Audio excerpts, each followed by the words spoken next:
Everybody wants to know your opinion on this. Where do you stand on crypto today? Are you still bullish? Yeah.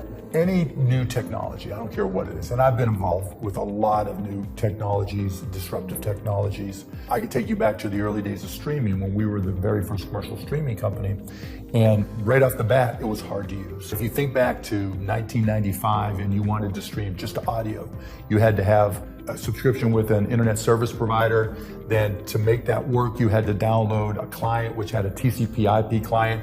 Then you had to download a streaming audio client, and you had to have the right kind of modem. There were all these pieces that had to fit together. It was complicated. And so the uptake was big for sports fans and, big news junkies. And everybody else were like, dude, you're an idiot. I'll just turn on my TV.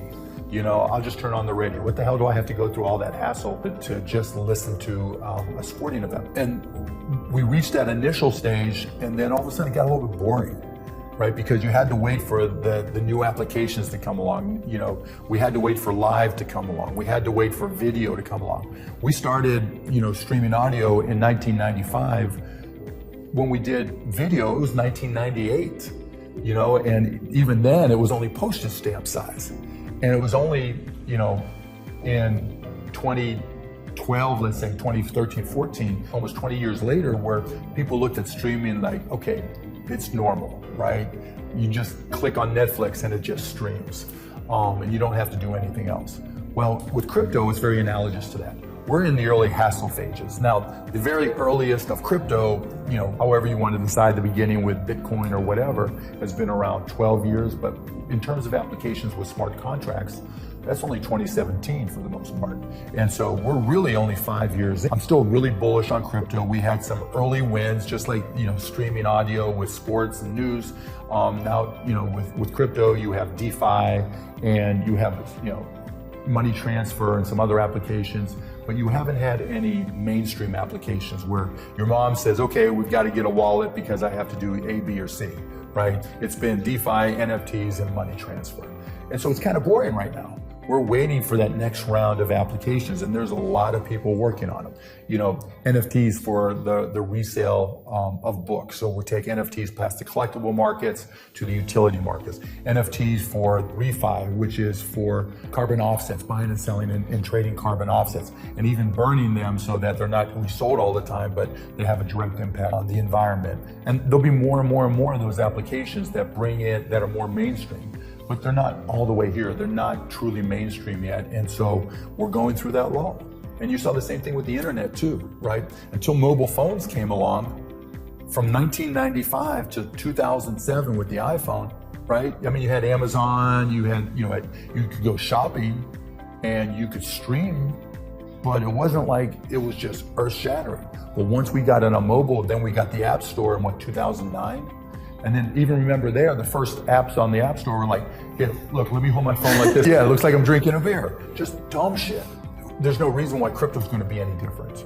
But the good news is, the investments I'm looking to make are geared towards applications that'll be mainstream and not about, okay, let's create an Instagram for crypto. Let's create a Twitter.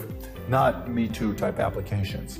More like, okay, things that take advantage of smart contracts and distributed environments. NFTs is books, I think particularly for textbooks. Now, whether or not we can get the college textbook publishers to go along is another issue. But, the idea of kids buying books for classes today, my daughter just went to Vanderbilt. So the whole process of buying books, first you want to buy new or used, right? Then you lug these books back, and then at the end of the semester, because they're only good for the time you were in the class, you make the decision.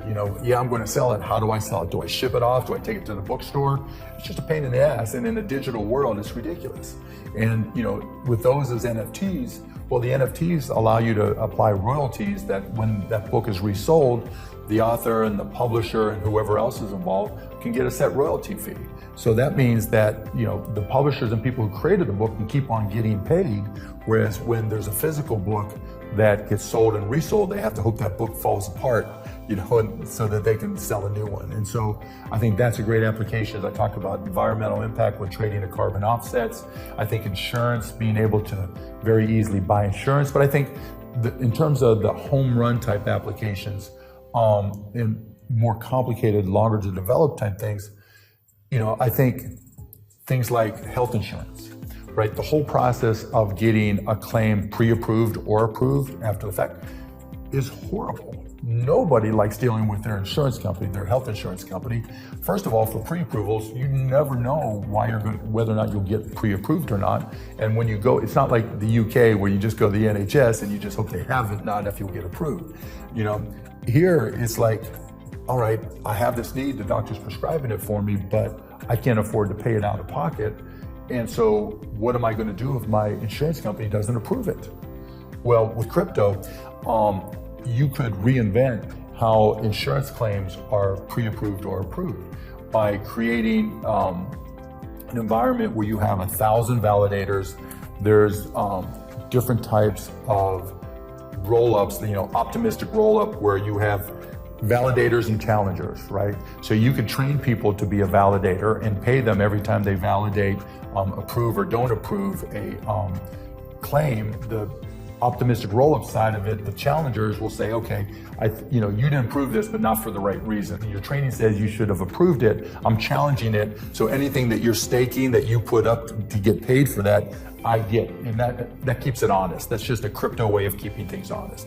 And so that type of application has scale, it has impact, and it's better in a decentralized, wide and flat organization than vertically integrated company like a traditional companies. Any tech advancement, you've got to start.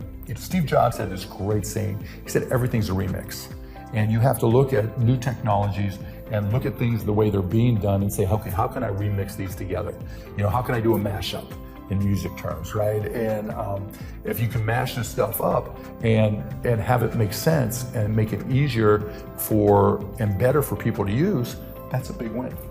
My dad did upholstery on cars and worked 6 days a week, getting up early, coming home late. Lost an eye. Physically was just beat the hell up. Crawling in cars, pulling out seats, cutting the tops off to turn them into convertibles. It was just, he busted his ass to do what he could for us. But he always smiled and he was always great. And he just gave me the attitude that, work is work, but, you only have one life. And, it's interesting to me that, one of the questions people always ask me is, what would you tell your younger self? And they allude to the fact that, what would you tell your 16 or 17 or 18-year-old self? And really, that's not the self I would want to talk to. What my dad taught me was, talk to your 40-year-old self, your 50-year-old self, because we hit 40 and we think we're old. We hit 50 and you're going to think you're old. You're not. He was adamant about the fact that today's the youngest you're going to be, and you got to live young and be young and act young and feel young. The young 40-year-old, the young 50-year-old, that's who needs to hear it. And I learned that from my dad, and that was the most impactful thing. And then my wife and my kids, they don't listen to me, but I've learned to listen to them and realize that it's their world. It's not.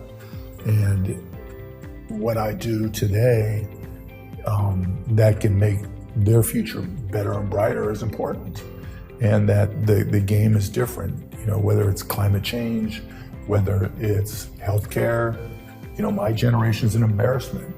Seriously. Abby Hoffman was taking over college campuses or, storming buildings and taking over the president of the college's offices, and we were going to be the revolutionaries that changed the world.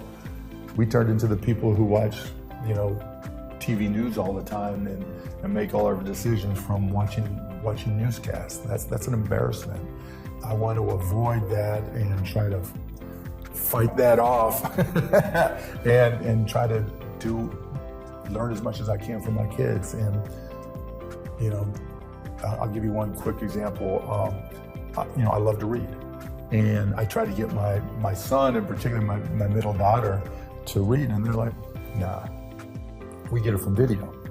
And early on, I was adamant. And then one day, my son, and my daughter has examples too, but my son started asking me Shark Tank questions, and he was asking me, why don't I do royalty deals? And I started explaining, well, it eats up cash flow and it reduces gross margin. I'm like, do you know what gross margin is? He was like, yeah, it's the difference between your sales price and your cost of goods sold. I'm like, well, how did you, he was like 10 years old, 10 years old. I'm like, how did you learn that? TikTok. And it made me realize that they weren't the one with the problem. I was the one holding on to things the way I did it, thinking that was the only way to do it. And I think that's what my kids are teaching me, that a lot of the things that my generation might look down on for my kids, they got it right and we got it wrong.